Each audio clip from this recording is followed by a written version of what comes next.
Good morning, nerds. It is I. Every tabletop RPG campaign has its group of players, whether they're called the party, the crew, the company, or whichever other name the system has deigned to give them. But these parties aren't always harmonious. Teamwork is an important part of the RPG experience, but it's one that a lot of groups struggle with. So that's what we'll be talking about in this week's video. But before I miss the irony of talking about teamwork while in a room by myself, I have 3 buttons that I'd love if you'd click. And those are like, subscribe, and the bell for notifications.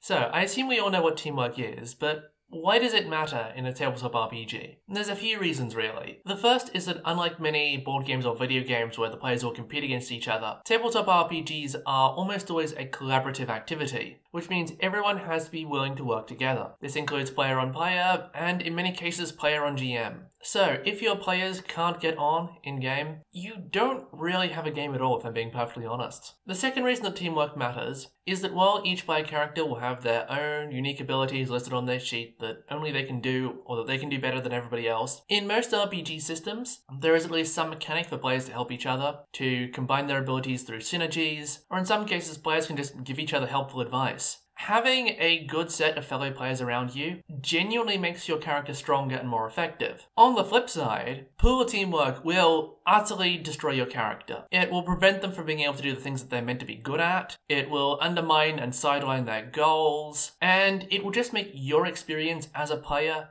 so much less fun. And speaking of things being less fun, the final reason that this all matters is that bad teamwork just makes the game run slower. The more time that players spend arguing and deciding back and forth between each other, the slower and more painful things get. And this is to say nothing of the psychological perception of time, where the less fun you're having, the longer the session seems to take. So, if good teamwork is so important, what actually is good teamwork? The following is an admittedly non-exhaustive list of the things that a good party needs to be skilled at to absolutely nail their teamwork. And the first of these is delegation. The principle here is that you let the best person do whatever task is at hand. If there's a lock to be picked, you leave that to the thief.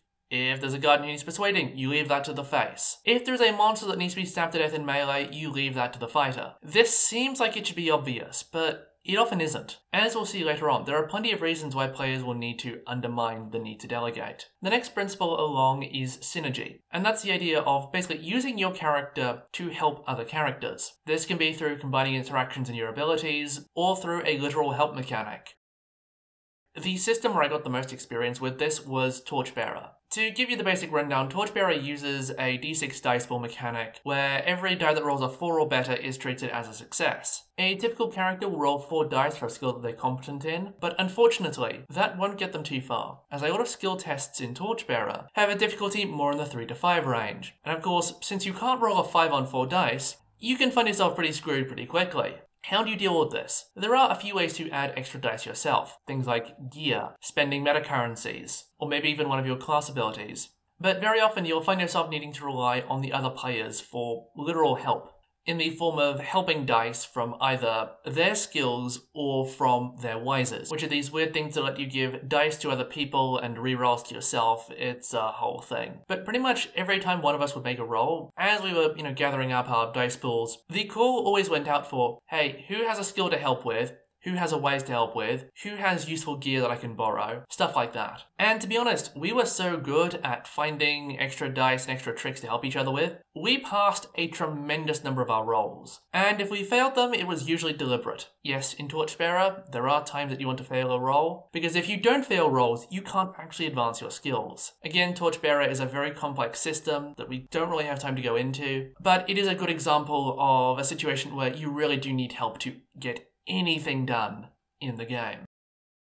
The third principle, in my opinion, is familiarity. It's not really a principle that stands up on its own right, but it is something that you as players all need to make the other principles work. Essentially, you need to know, in at least rough detail, what every other player's character does. You need to know which skills they're good and bad in, roughly how high or low their health is, what useful abilities they might have. If you don't have this understanding, then trying to figure out who the expert is to get out of the way and let them do things, and also trying to form synergies, are both much harder. So yes, you do need to know what everybody else's character does, and you should really also be paying attention on everybody else's turns, so that you know what they've done so that you can build upon their actions.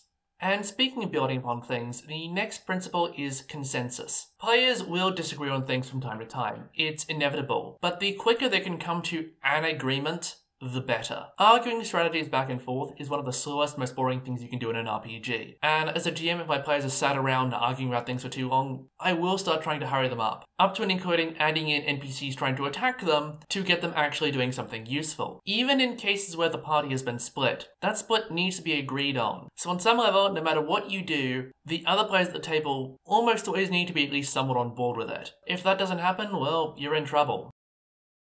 I've told this story before, but I once had a Cyberpunk Red campaign that switched over into Savage Worlds. Around the time that we were changing systems, we also changed locations from Night City to Miami because of events that happened in the campaign that forced us to flee town.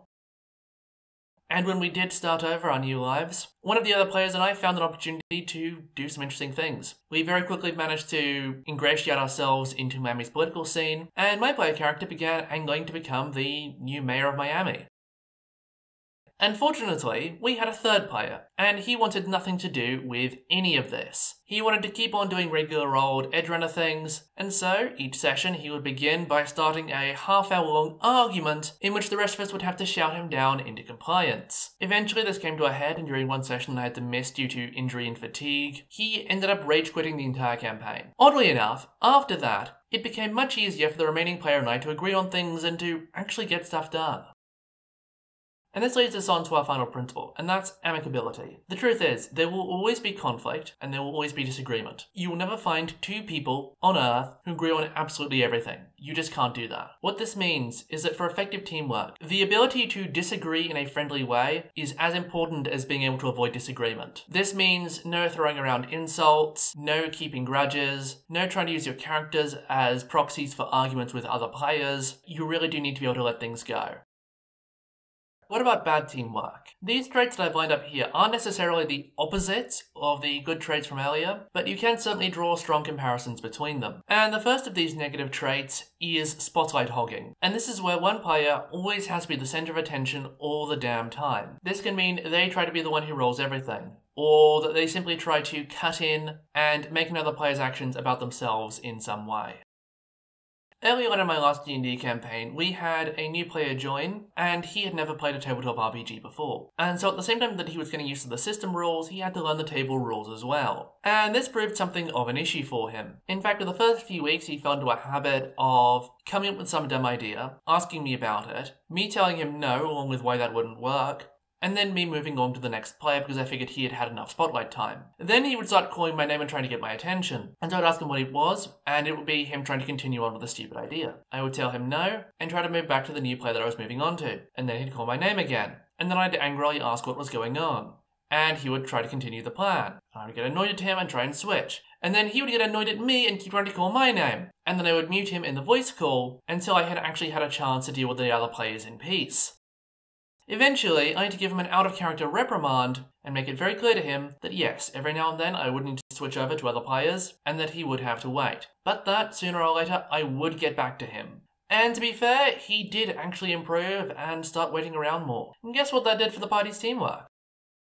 The next teamwork issue we come to is interference. And that is where one player does something that sabotages another player's actions, as opposed to trying to inject their own actions into things. This can mean, say, when one player is trying to persuade an NPC, that another player cuts in with a side comment that would really annoy that NPC and completely derail the negotiation. It can mean using an ability that makes everybody else's time harder. The darkness spell from D&D 5e is a great example of this, as the darkness that it creates can't actually be seen through with dark vision unless you're a warlock or have some other special ability. So yeah, if you cast it, then suddenly nobody can see. So yeah, if you cast it, I'm sure your party mates will be very, very grateful for you. The third stop on the bad teamwork train is coercion. This is basically where you start trying to tell the other players what they should be doing. Now, some people call this being a tactician, especially when it comes to dictating what other players do on their turns in combat. But it does go a level deeper. It can mean trying to force the other players into going with whatever goal or idea you've got in mind. It can also include, in extreme cases, making the other players at the table uncomfortable. If the only way for you to get your way is for the other players to not get theirs, you are necessarily destroying the team spirit. Sooner or later, they will come to resent you. And when they do resent you, you can end up being dragged into the fourth problem, which is confrontation. As I said earlier, while there will be disagreements at the table, hostility between players is a really big no-no. There can be hostility between characters. That's what PvP combat is all about. But hostility between players is a whole nother issue that even most PvP-friendly tables won't allow. Put simply, dealing with your disagreements in anything short of a mature adult fashion will always make things worse for everyone. And finally, there's ignorance. If you have no idea what's going on in the game at the moment, if you have no idea what other people's characters do, if you have no idea what your own character does, you are effectively a dead weight for the team. You slow things down, which makes decision making harder and pacing more painful. You can actually end up causing disagreements if your interpretation of a rule or a previous event in the campaign contradicts with somebody else's. As far as ignorant players go, the worst offender that I ever had to suffer through was someone who joined the first Over the Edge campaign that I was in. She was invited along by one of the other players, and she'd never played an RPG before, and it pretty quickly became clear that she had no idea what she was doing, that she had no idea what everybody else was doing, and that all she really wanted to do all session was just chat with the other people at the table. Not only was she not contributing, she was distracting other people from contributing. When she stopped showing up to sessions, nobody was that sad. So yeah, please make sure that you're on the same page with everybody else, because otherwise we've all got to suffer for it. So with all these problems, what's the solution? The first is a cop-out answer, but it has to be made, and that is to take responsibility for your own actions. Don't blame the rules, don't blame the other players, don't blame the GM. If there is something you could have done better, own up to it and change your behaviour. And even if a rule was caused by one of those other three externalities, you are still responsible for how you respond to that issue when it arises. Even if things get so bad that the only solution you have for the table dynamic is to just leave it, you are the one responsible for actually leaving. So yeah, no matter what happens, all of this comes down to you. But beyond that, what else is there? The first thing is to agree on some sort of common goal or plan. This will help deal with a lot of the consensus issues that you might have, and it will also get everyone focused on actually trying to achieve that goal, which will actually push people towards doing things like delegation and synergy. So it may help at the start of every session or at the start of every adventure to agree on some sort of common party goal. Or if the individual goals of each PC are slightly different, everyone needs to understand those and to find ways to make sure they can all be achieved at the same time. But while goal achievement can be done simultaneously, some things can't. Like speaking. Speak one at a time. Especially if you're playing online, but this does still apply to in-person groups as well. As GM, one of the things that I often find myself having to do is to silence groups of babbling players and go, okay, you first, then you, and actually get everyone to speak one at a time. However, if you don't want to force your GM to become an amateur crisis negotiator, then I have one simple tip for handling this yourself. If you aren't sure who is meant to be speaking, it is probably not you. If everybody else has finished what they're trying to say, and you want to jump in, start off with like a brief introductory thing, like a, hey, can I just say something quickly, to get people's attention. It genuinely does work. Moving along, the next point is to compromise with other players. This kind of goes hand in hand with agreeing on a common goal, but there is some nuance that needs to be pointed out here. Compromise doesn't mean give up on what you want. It means everybody find a solution that gives everybody at least part of what they want. You probably won't get everything and the other players won't get it either. Whether you are arguing over loot, or which path to take in the dungeon, or what you guys should be doing in downtime. Make sure that everybody gets at least something. And finally, work out what every PC is best and worst at. Let other people do the things they're best at, in fact push them to do it, and when you're confronted with a situation that you're the worst at, gently let somebody else take the helm. Whenever I'm playing online in a virtual tabletop like say Roll20, I usually make sure that everybody has access to everybody else's character sheets, so that people can go have a look through and understand all the stuff that's on there. I've also had to do this in my personal experience as a player. I am a very talkative, assertive person, and I really enjoy the social interaction roleplay side of RPGs. For this reason, most of my characters generally have very high charisma stats or the appropriate equivalent. But every once in a while, I will play a character who has low charisma, and this is what I've worked out that I have to do. I can talk as much as I want until we actually get into an important situation, and at that point, I shut up. Not just the character, me. I sit quietly, I let the other players handle things, I might make small comments, but I try to avoid saying anything that would get me into the position of having to make a roll. Because I know if I'm playing a low charisma character and I have to make a persuasion check, I am probably going to fail.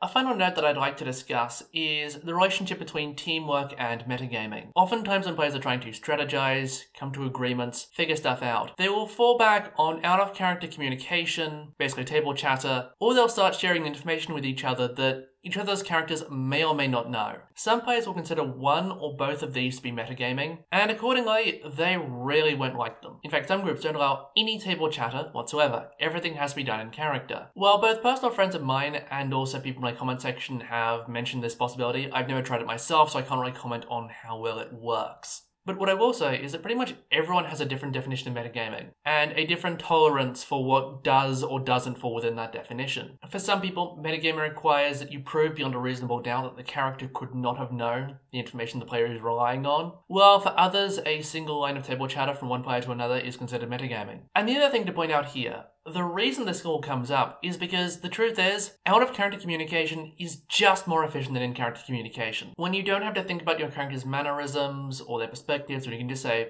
hey, here's what I think, it makes it easier for you both in terms of thinking what you're going to say and then actually saying it out loud efficiently. This is why, even though I'm incredibly strict on my players in some respects, the one thing that I am not restrictive on at all pretty much is table chatter. You can say pretty much whatever you want in whatever way you want, as long as things don't drag on too long. But not everyone will like my way of doing things. And the advice I can give, regardless of your opinions on metagaming, is to set some common understanding of what is and isn't metagaming. This also involves clarifying things like what your characters would know about themselves and each other, as this information is very important for strategizing, but also gets hit with a metagaming stick more often than I think is fair. Most wizards in fantasy worlds will have at least a vague understanding of how their magic works, and how often they can use it. In a D&D type setting, they may not use the term spell slot to define their magic, but a 5th level wizard will probably realize sooner or later that he can only cast 2 fireballs a day, and if he casts a sending spell, well, that's going to be 1 less fireball for him. Likewise, the wizard's fellow party members will eventually probably notice this as well, and so even if it's never called out in dialogue, I as a GM generally rule that you can infer the power level of your fellow companions. And it's a wrap. Thank you all so much for watching.